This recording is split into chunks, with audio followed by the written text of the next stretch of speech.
బంగ్లా రిజిస్ట్రేషన్‌కి వెళ్ళిన మనోజ్, రోహిణికి షాక్ ఇచ్చి అందరి ముందు నిజాన్ని బయటపెట్టిన కల్పన ట్విస్ట్ అయితే అదిరిపోతుందండి. చివరి వరకు స్కిప్ చేయకుండా చూసేయండి.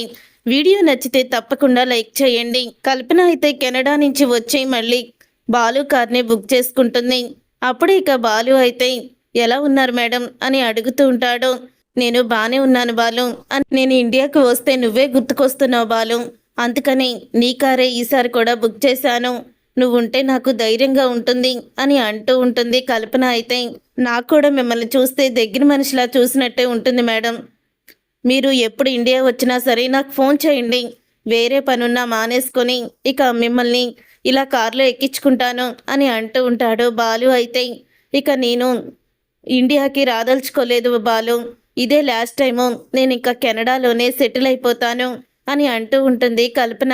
ఇక ఆ మాట విని బాలు అయితే, "అదేంటి మేడం అంత మాట అనేశారు? ఇండియాకి రాకుండా ఎలా ఉంటారు మేడం అక్కడ? రండి మేడం, అప్పుడప్పుడన్నా వస్తూ ఉండండి" అని అంటూ ఉంటాడు బాలు అయితే. "లేకపోతే మిమ్మల్ని మిస్ అయిపోతాను. మీరు నాకు బాగా నచ్చిన కస్టమరు" అని అంటూ ఉంటాడు బాలు అయితే. అప్పుడే "ఇక లేదు బాలు, అక్కడే బిజినెస్ చేస్తూ ఉండిపోదామని అనుకుంటున్నాను. అందుకని ఇక్కడ ఉన్న ప్రాపర్టీస్‌ని కొన్ని అమ్మేయడానికి వచ్చాను. మొన్న ఒక ప్రాపర్టీని కొనాలని వచ్చాను కానీ ఒకడి వల్ల అది మిస్ అయిపోయింది. ఇక నాకు ఇక్కడ ఏమీ కొనదలుచుకోలేదు. ఉన్నవి అమ్మేద్దామని వచ్చాను" అని అంటూ ఉంటుంది కల్పన అయితే. "అయితే అప్పుడప్పుడు నాకు ఫోన్ చేస్తూ ఉండండి మేడం. గుర్తుపెట్టుకోండి బాలుని" అని అంటూ ఉంటే, "నిన్నెలా మర్చిపోతాను బాలు, ఖచ్చితంగా గుర్తుపెట్టుకుంటాను.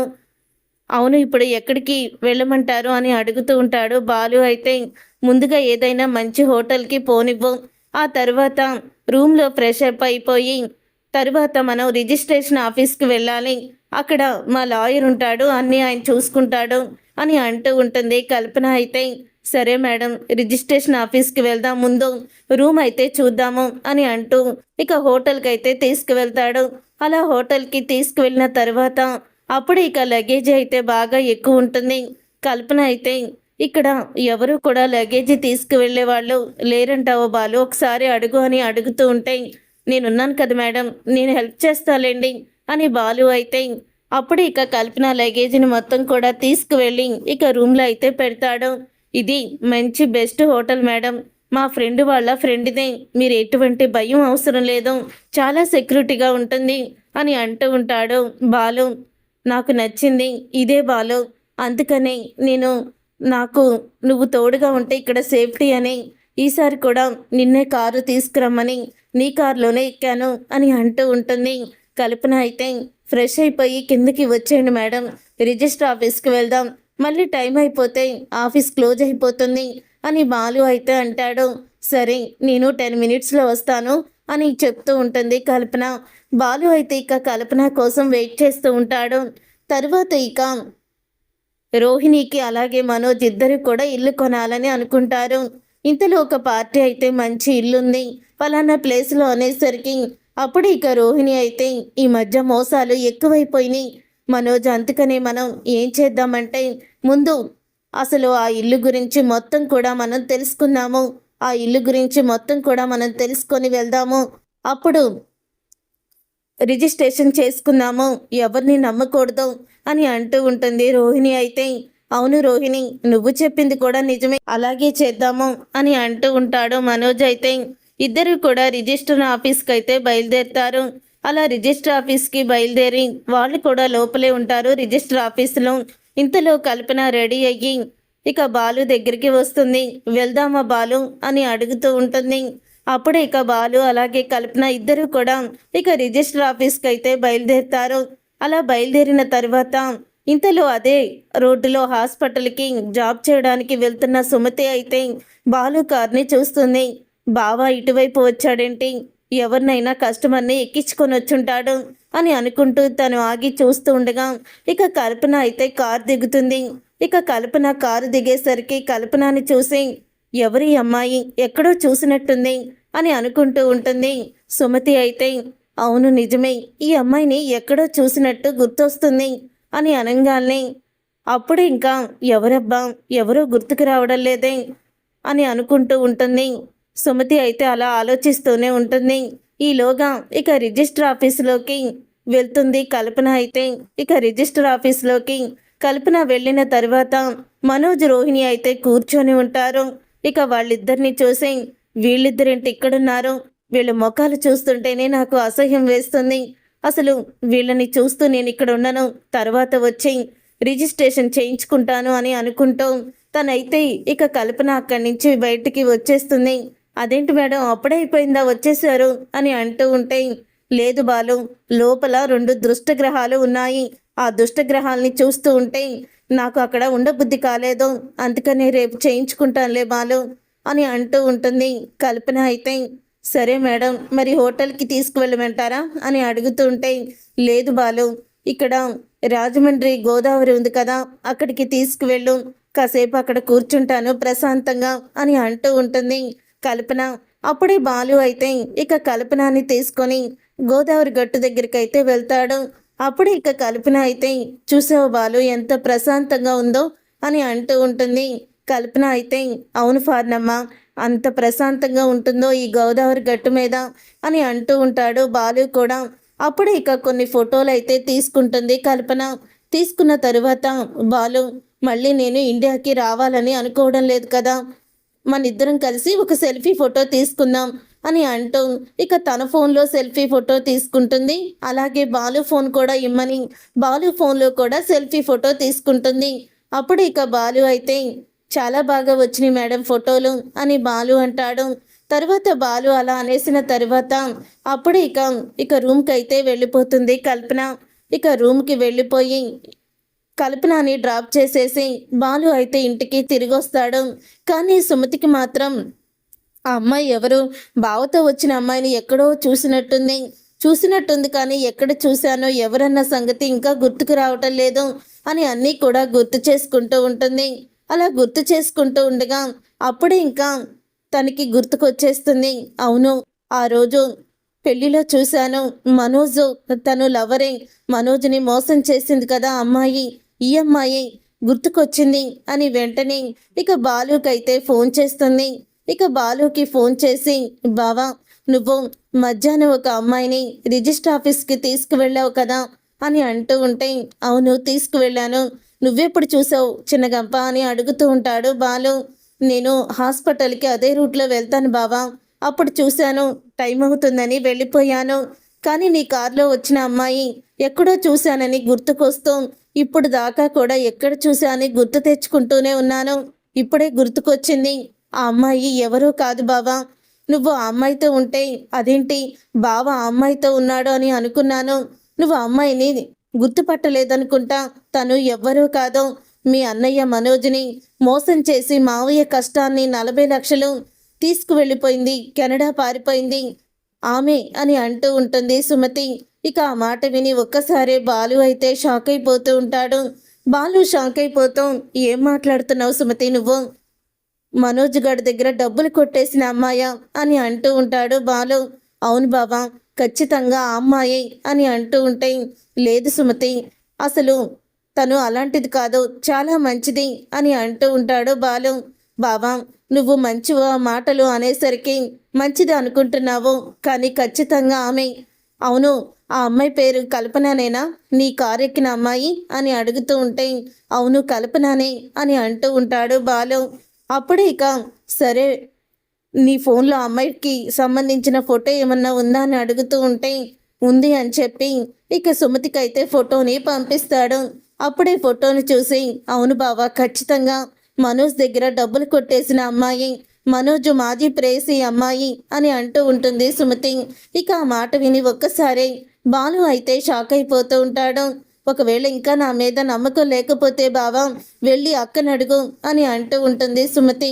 అప్పుడు మీనా దగ్గరికి వెళ్ళి మీనాకి ఫోన్లో ఉన్న ఫోటోని చూపిస్తాడు, కల్పన ఫోటోని. అప్పుడు మీనా అయితే ఆ ఫోటోని చూసి, ఈ అమ్మాయి మీతో ఫోన్లో సెల్ఫీ దిగిందేంటి, తనే కదా మనోజ్ని మోసం చేసి డబ్బులు పట్టుకెళ్ళిపోయింది అని అంటూ ఉంటుంది మీనా. అప్పుడే బాలు షాక్ అయిపోతూ ఉంటాడు. ఏంటి మీనా నువ్వు చెప్పేది, అవునండి, ఈ అమ్మాయి డబ్బులు, మావయ్య గారు డబ్బులు మొత్తం కూడా మనోజ్ దగ్గర కొట్టేసి తీసుకువెళ్ళిపోయింది, ఆ రోజు ఈ అమ్మాయి రిసెప్షన్కి వచ్చింది. అప్పుడు మనోజ్ అయితే చాలా సిగ్గుపడుతూ ఉన్నాడు.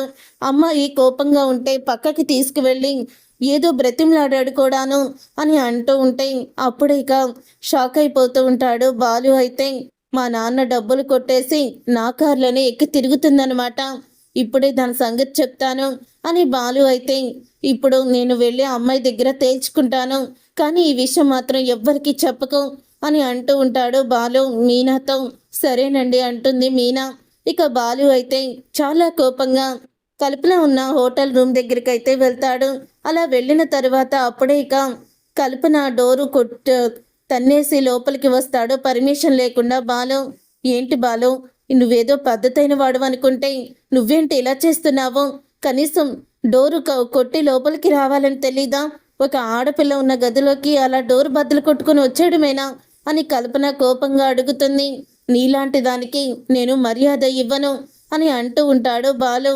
ఏం మాట్లాడుతున్నావు బాలు, నువ్వేనా ఇలా మాట్లాడేది అని అంటూ ఉంటుంది కల్పన అయితే.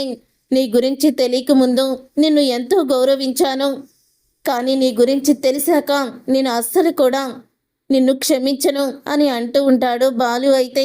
నేనేం చేశాను బాలు, నువ్వు అంతలా నా మీద సీరియస్ అవ్వడానికి అని కల్పన అయితే అడుగుతూ ఉంటుంది.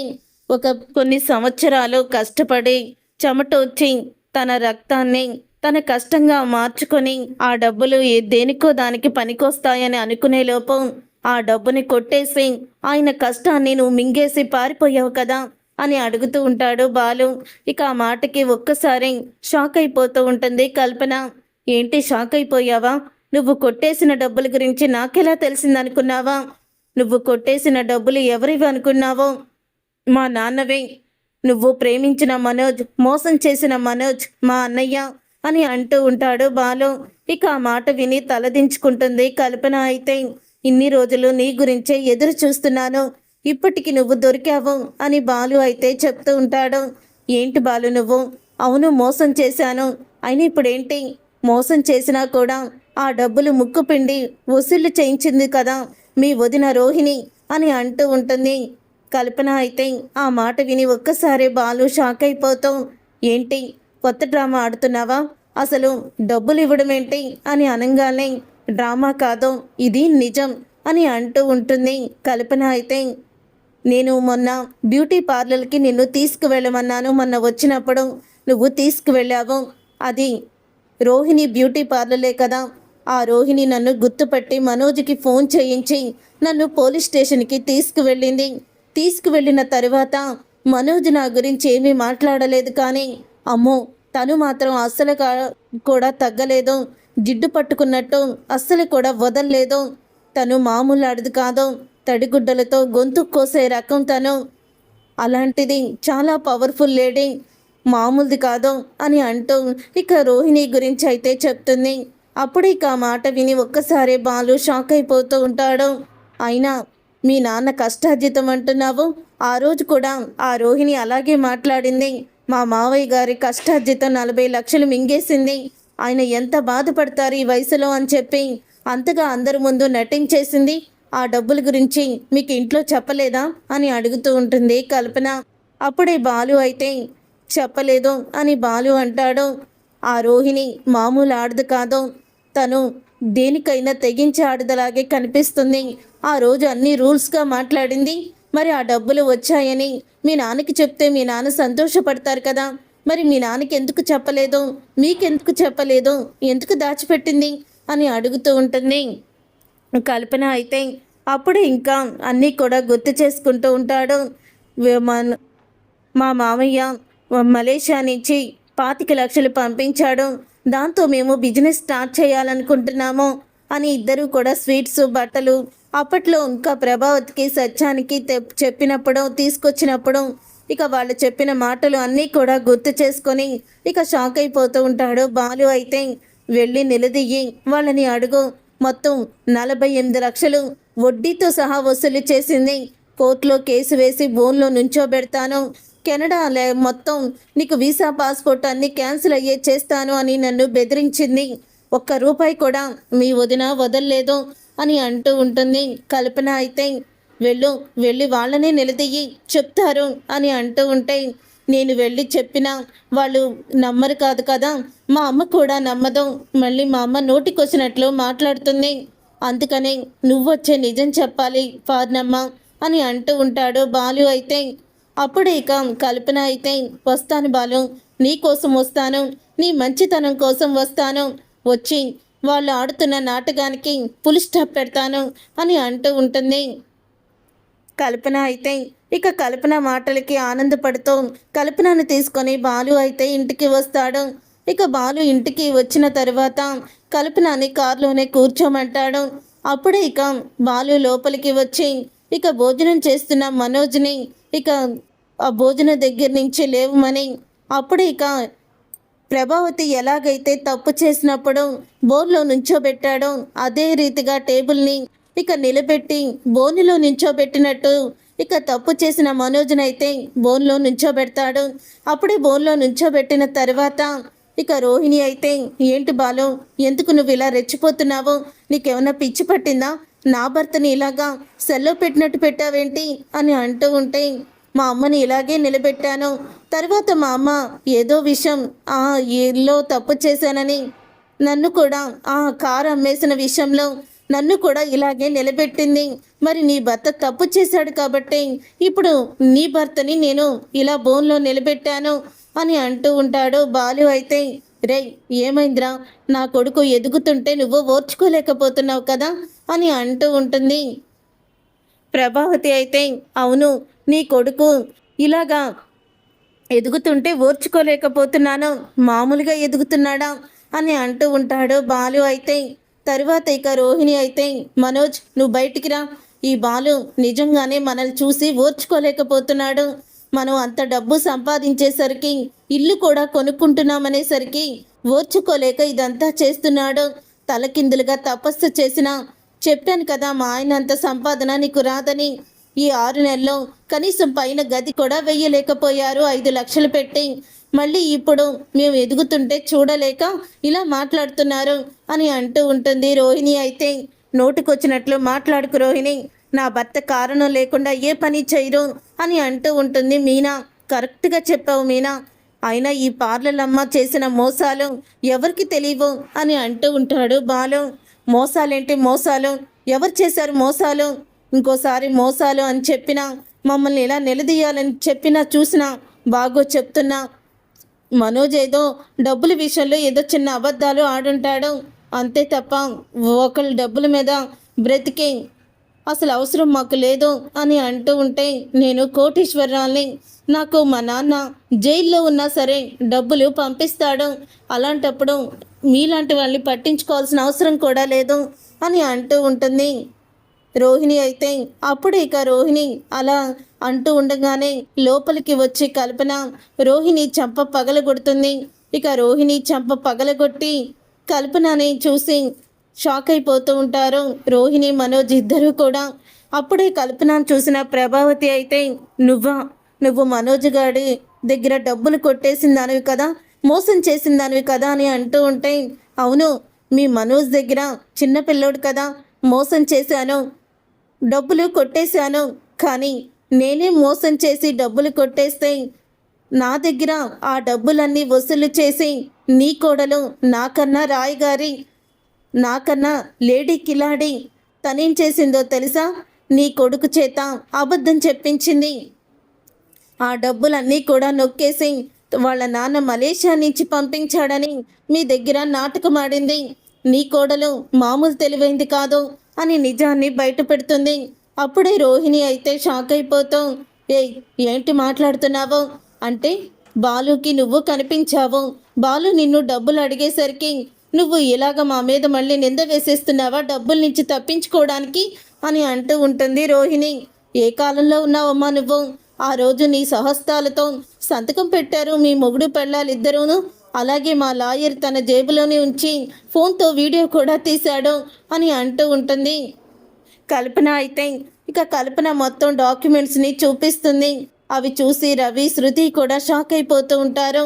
అప్పుడు ఇక అంటూ ఉంటాడు సత్యం, ఎందుకురా ఇలా చేశావు, ఎందుకు ఇలా చేశావు అని అంటూ ఉంటే, నాన్న వాడిదేమీ తప్పు లేదు, అసలు దీంట్లో సూత్రధారి ఎవరో కాదో ఈ పార్లలమ్మే. అమ్మో, ఈ పార్లలమ్మ మామూలు ఆడదు కాదు. ఇప్పుడు వరకు ఒకరి సొమ్ము తినను, మా నాన్న జైల్లో ఉండి కూడా నాకు డబ్బులు పంపిస్తాడు అని ఎన్ని చెప్పింది అని అంటూ ఉంటాడు బాలు. అయితే ఇప్పుడు చూడు, వాళ్ళ నాన్న జైల్లో ఉన్నా కూడా డబ్బులు పంపించాడని వీడికి ఆ మాయ మాటలు చెప్పి మనందరికీ కూడా నిజం చెప్పకుండా నోరు నొక్కేశారు. మళ్ళీ నిజం చెప్తే ఎక్కడ నేను రవి ఇద్దరూ కూడా వాటాకి వస్తామేమో అని భయమేసి ఇలా చేశారు అని అంటూ ఉంటాడు బాలు. అయితే అప్పుడు ఇక కల్పన అయితే, నేను వీళ్ళ దగ్గర డబ్బులు దొంగతనం చేసి నమ్మక ద్రోహం చేసి తీసుకువెళ్ళాను, కానీ ఈ మొగుడు పెళ్ళం కన్న తల్లిదండ్రుల్ని ఆ తోబుట్టువుల్ని కూడా మోసం చేసి ఇంకా పొగరుగానే మాట్లాడుతున్నారు. మరి ఇలాంటి పొగరుమూతులకి ఎలాంటి సమాధానం శిక్ష వేస్తారో మీ ఇష్టం అని అంటూ కల్పన అయితే వెళ్ళిపోతుంది.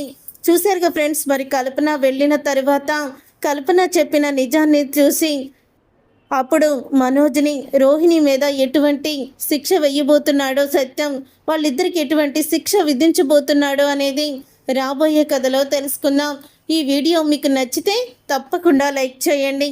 మీరు చేసే ఒక్క లైక్ మాకు ఎంతో మోటివేషన్ ఇస్తుంది.